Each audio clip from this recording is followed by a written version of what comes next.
Hello. Hola for everyone who it's your first time ever joining. My name is Reina and I am a goal setting and productivity consultant.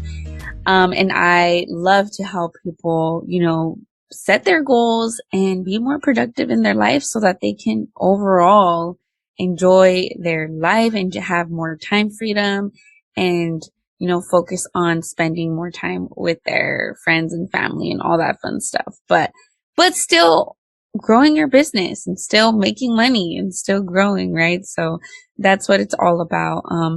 I have a segment on here where I talk about what I loved about my week and what was a lesson for the week.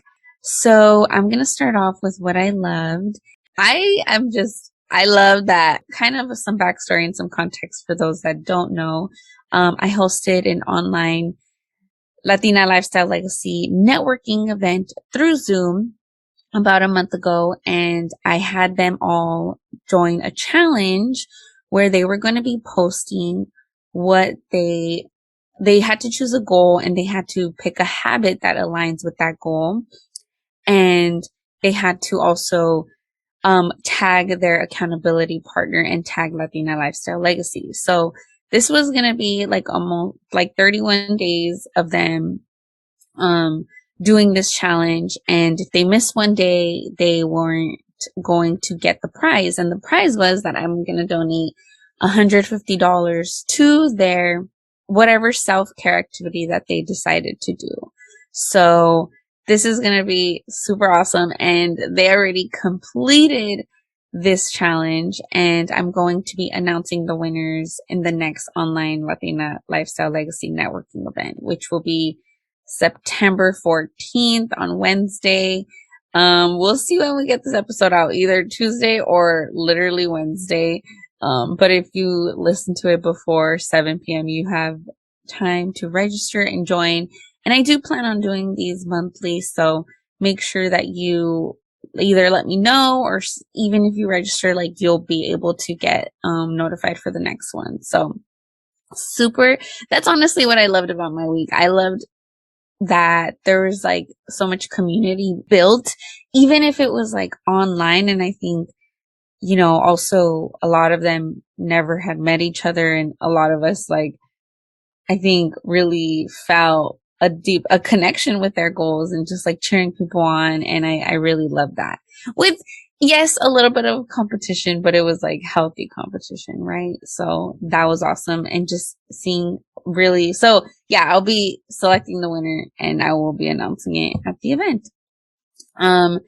And for my lesson for the week is I actually tweeted this because I don't know, I kind of sometimes se me sale la motivación, se me sale like los emociones or something, you just like think of something and sometimes I'm like, oh, I want to like write or this needs to be a post. And I'm like, duh, I can like tweet it and then I can basically kind of keep track of my thoughts. And I'm like, okay, this needs to be a whole episode. Right. So I tweeted, that it said, surround yourself with people where you can be unapologetic about your goals. If you have to dim your goals or light to make them feel comfortable, let them go. So I don't know. I just like wanted to write this because for some reason, I think I was like, listening to an episode or something, but it was just that in general where you like surround yourself with friends, family, where you can be unapologetic. So that's kind of saying like, you don't have to apologize for being, so extra or so like just overachieving or wanting something big in your life. And why do you have to feel like you have to apologize? Right. And only because it's triggering for them because they're not at that point and they don't have those type of goals. So that's why I just think, and it's really not like, I think it's general for me also just reminding myself like, hey, if people are like telling you or kind of making fun of you, like, girl, you're crazy. Like, why are you dreaming so big? Or that's not going to happen. Or wow, like how is that going to happen? Not that they're horrible people, because we all grew up in a certain way, in a certain mindset, and it's not easy doing this type of mindset work. But definitely, definitely make sure that you are careful with telling those people your goals, right? Or maybe not um spending, if you're like, I don't really want to surround myself with those people and they're not really like interested in, seeing your growth, and they're talking down on it, then, and you try to like, okay, well, I'm not gonna share this because I don't want them to feel uncomfortable. Like, no, that's not how it really should be. So that's my lesson for the week, or my tip of the week, whatever you want to call it. Um, so let's dive deeper into this episode, where we're going to be talking about 3 ways you're making your goal setting process and organizing process more difficult for yourself, right? So let's start with the first one, which, I mean, I've struggled with. I've also had to like really improve. And I think it's anybody that is in like entrepreneurship world, or they really do struggle with this, or they've had to like learn how to overcome it. And it is trying to do too much at once. And this is, definitely like and this is why I'm so passionate about like this, what I teach, because I teach people how to like get organized, set their goals, get organized, create systems, and then delegate, outsource, because it is possible for you to have, a YouTube channel, have a podcast, have this and have that, but you will not be able to do that alone and like have a healthy, lifestyle, like still have time for your kids, or still have time for your family, or just still have time to rest. So the more you delegate, the better. And yeah, well, we'll go, this isn't an episode too much of delegation, but definitely overall, like trying to do too much at once. And let me give you an example too, in another perspective of trying to please or trying to attract different types of clients at once. So if you offer a service and you are trying to satisfy everybody and all types of people, versus focusing on one type of client and really getting to know them, really understanding like what are their struggles, what do they need, how specific, like where are they specifically hanging out online, right? So it's so important. And this is kind of like where your market research comes in, and also building these relationships, but focusing on one type of client. So with my one-on-one clients, I go over a very deep dive exercise where we actually get extremely clear on who their one ideal client is and what service they want to provide. So I ask them like several questions, and then by the end of the day, they know exactly like, okay, this is who I'm serving. This is who I'm talking to. But of course, you can definitely um eventually end up serving more people, and and that's another different type of client, like potential client wants to work with you, and you're like, you get a good vibe, and it's, it works, then yes. But like they will come to you, but you want to make sure you are serving one specific client. And I know in the beginning, you're probably like, I don't even know who is my ideal client, which you do kind of have to maybe in the beginning serve a little bit of everybody. But trust me, like you will know. You're like, that was not a good experience, or no, I don't like service. Like, this is not, yeah, I can do it, but it's not like my favorite type of client.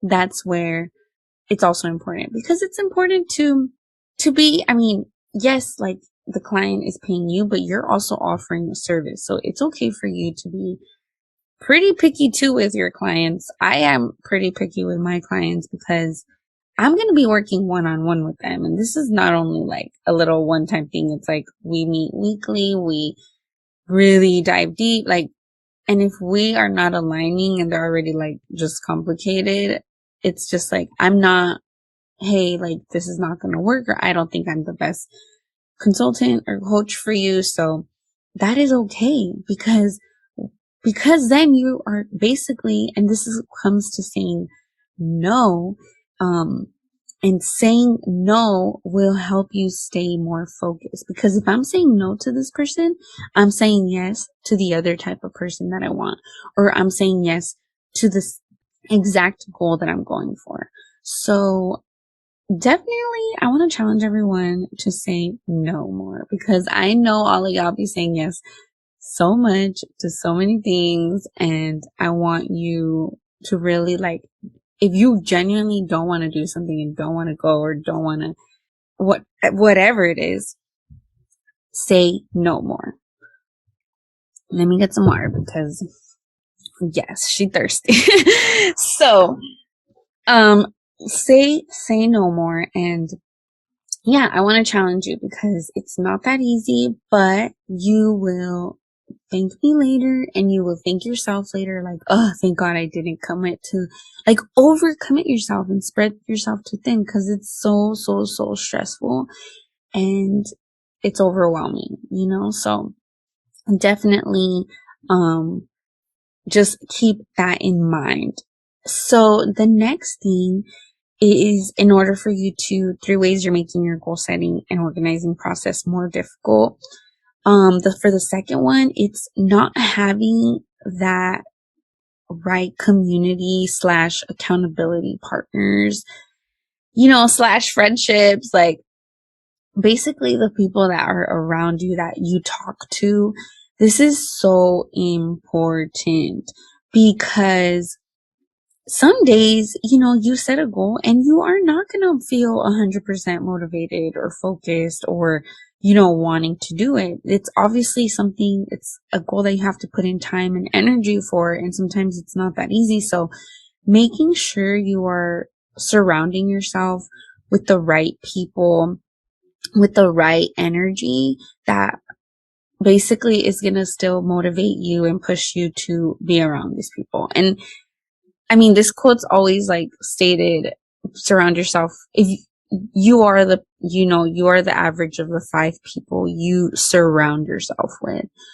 And I mean, I've gone to so many conferences, read so many books, talked to so many coaches, and it's just relationships and connections are everything. And so I'm all about building these genuine relationships and connections. And that is also going to help you like in your business, but building quality relationships and connections, meaning, are these people that you like respect, that you admire, that you actually like want to be like, that they respect you too, so make sure that, and where can you meet these people? I mean, I honestly, when I started before podcast, I would read a lot. Well, I still read books, but before podcast became super huge, I would only read books, and I would like read a book, obviously learn about the author.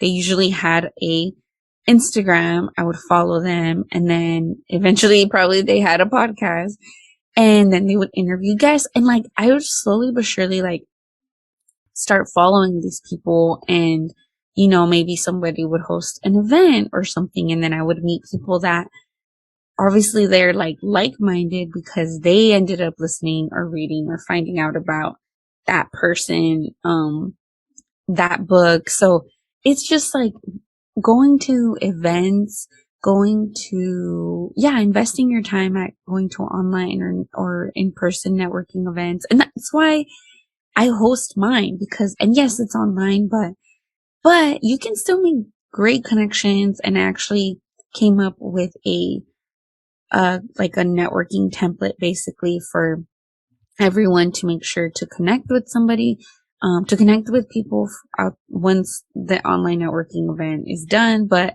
that's also like the challenge has helped people like build connections and relationships. So that's really, really great too.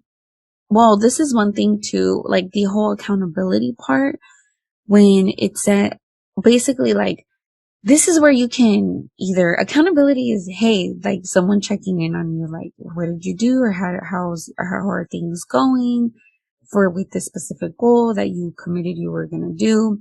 That is extremely important. And I love to be in masterminds or with my coach. Mine, like I invest in myself too. And they check on me too. And I do this with my clients as well. Like I always give them homework / action steps for them to do for the week. And you are likely gonna do it because like, oh dang, I have a meeting and I have to basically touch base with everyone and make sure that you are on track with everything. So that is super important. I would also say for the third thing on, maybe why you're making your goal setting and organizing process a little bit more difficult is you are not using, and this is more in like the organizing process, is a project management tool. I am gonna just continue repeating this because I believe a project management tool is super, super key to really getting your life and business organized. And I mean, I've said this on my page and other places, but I use Asana. There are several other project management tools you can use, but I have tried all of them, to be honest, or at least send me a project management tool and I probably have tried it because I always like to see, okay, what's better. But honestly, like Asana has just worked. And in other project management tools, I'm like, I'm sure it's worked for them, of course, like other people, but I just think I mean, it does what I want it to do. So it's just really, really great. I can tell like they have great engineers and people who really dove deep into that software and have thought about a lot of things. And they are genuinely always like improving it too. So I really like that as well.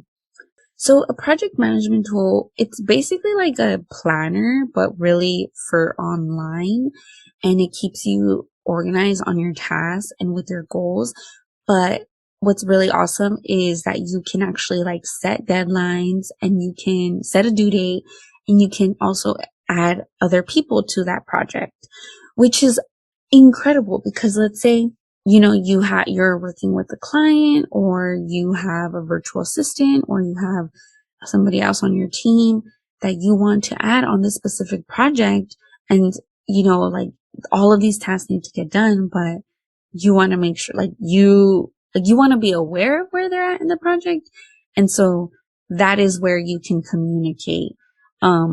So for example, like I assign my assistant to certain tasks and they have to, then I know. And then when they complete it, like they don't have to tell me they completed it because they check it off and I already literally get a notification that it's been completed. So I know where the project is at all times and vice versa. She knows like when I submit something, and so then she knows, okay, this is the next step or something, right? So it keeps things so much faster. It keeps communication so much better.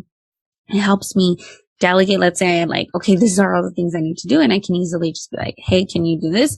And this also comes into explaining and knowing how to communicate and knowing how to explain a certain task. And I teach my clients how to do that because that is key as well. Like they cannot read your minds. And so that is a whole other conversation, but super important to remember that. And I would say it has really, helped me keep my life and business just extremely efficient. And also I'm able to manage multiple projects because I'm able to delegate and have everything all in one place. Um, so yeah, with my clients, we go over their goals, we go over their systems, and then we set up together like the project management tool and then teaching them how to use it and how to implement it for their specific business. So it's a really powerful tool that I highly recommend. So that was the third thing on like, maybe if you're not using a project management tool, I'd highly consider it and trying it out and seeing if it works for you.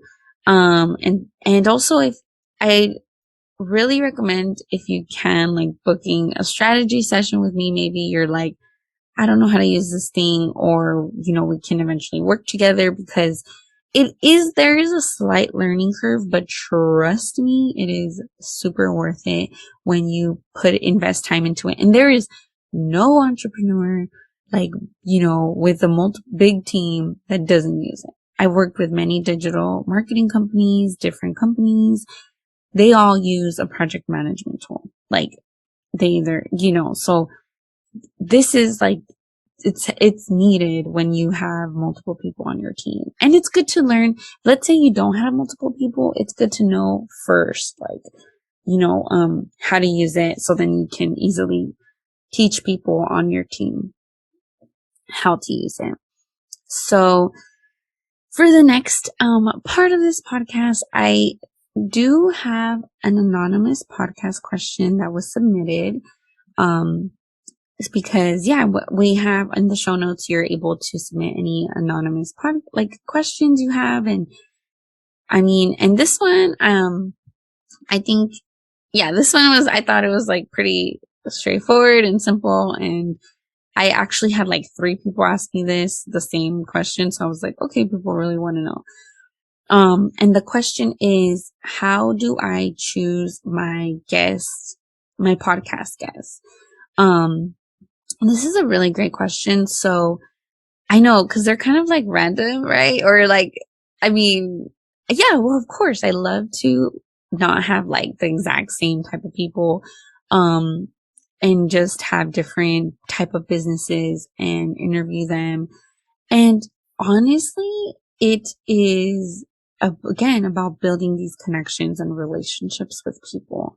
And that is how, and with that, I either through, again, like not networking events, maybe just following them online. But usually I like to know, like, I have met the person, and I know, because sometimes people who are, they don't align really, like they're one person online and then one person, a different person in person, right?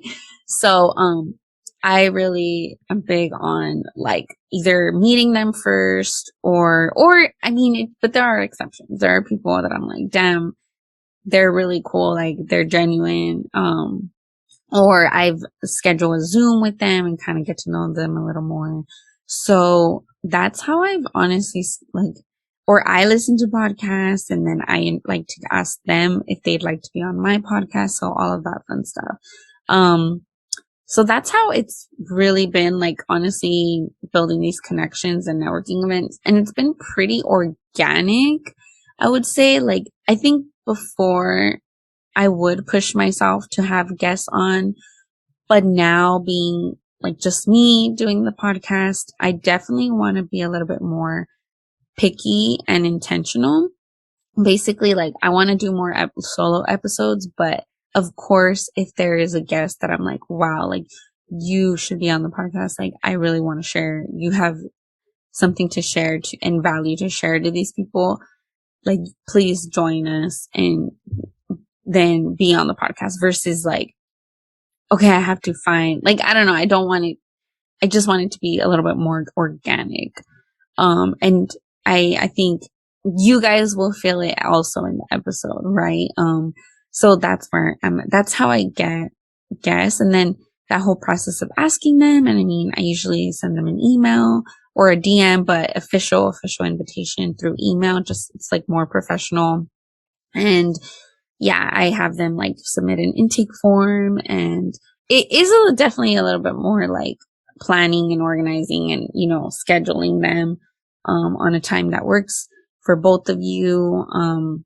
Usually they will work with your time, so that's awesome, but sometimes they're not able to, and so you may have to shift things around. But that's pretty much how I choose my speaker, my podcast guest. If that let me know if that, like, or if you wanted to ask something a little more specific, then you can submit an anonymous question again.